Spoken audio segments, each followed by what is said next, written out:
Hello, we are now looking at lessons 5 and 6, representing ratios.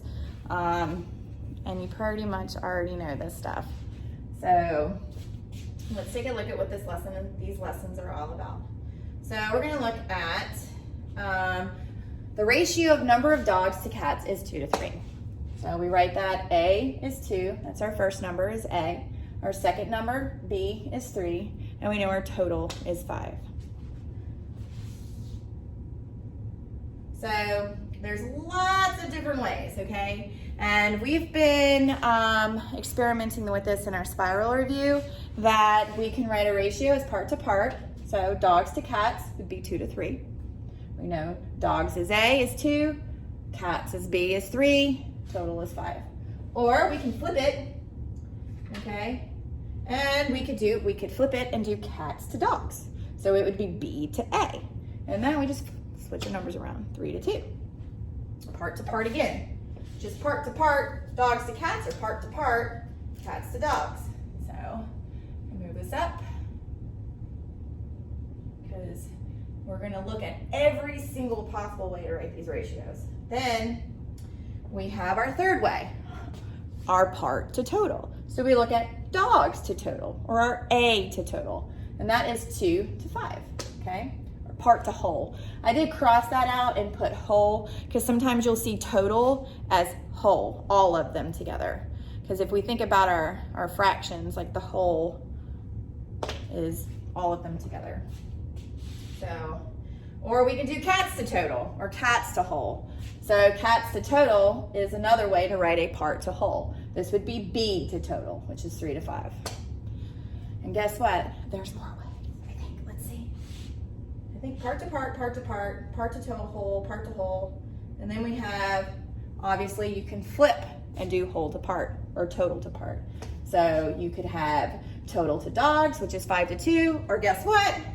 Total to cats, which is 5 to 3, another whole to part. So it's depending on how you want your numbers, what order you want your information in, okay? And order is important, especially when you are simplifying your ratios, finding rates, and creating equivalent ratios.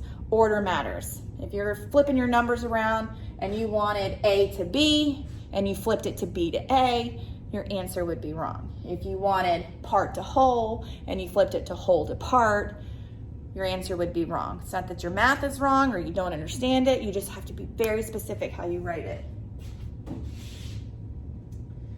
So here's a question. All right, so we know that the ratio for dogs to cats is 2 to 3, or cats to dogs is 3 to 2. And we know that there are 5 animals all together. So if the total, if we had 10 animals all together, how many dogs and cats would there be? So what do we do to our total?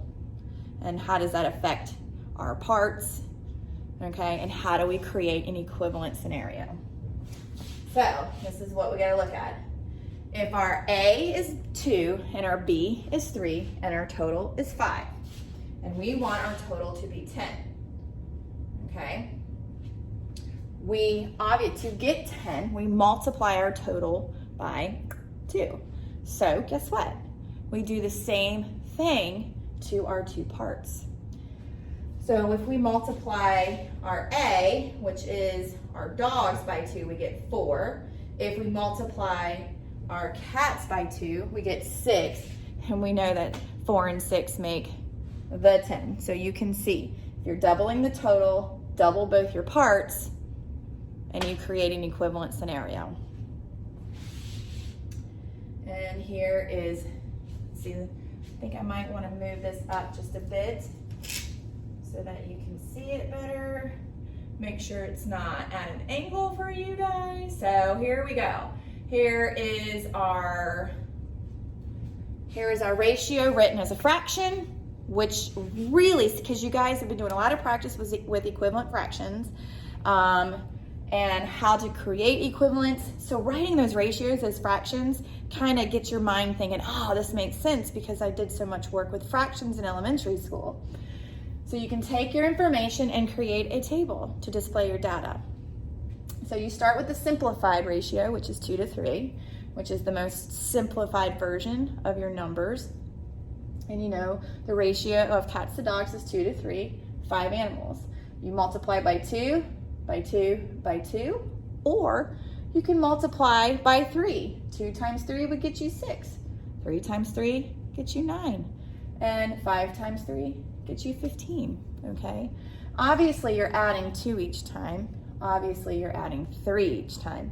And you're adding 5 each time. But we know that repeated addition is also multiplication. So what are you doing to the original numbers, okay, to create your equivalent situations, your equivalent ratio? All right, so here is your practice problem. That looks crooked. No, it's not crooked. Well, maybe a little. Okay, zoom it out just a bit so you see that there's nothing over here. It says write the ratio of pepperoni to cheese 6 different ways.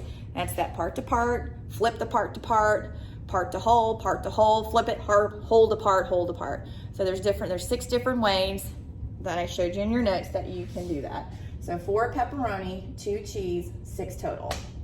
All you gotta do is write that ratio the 6 different ways.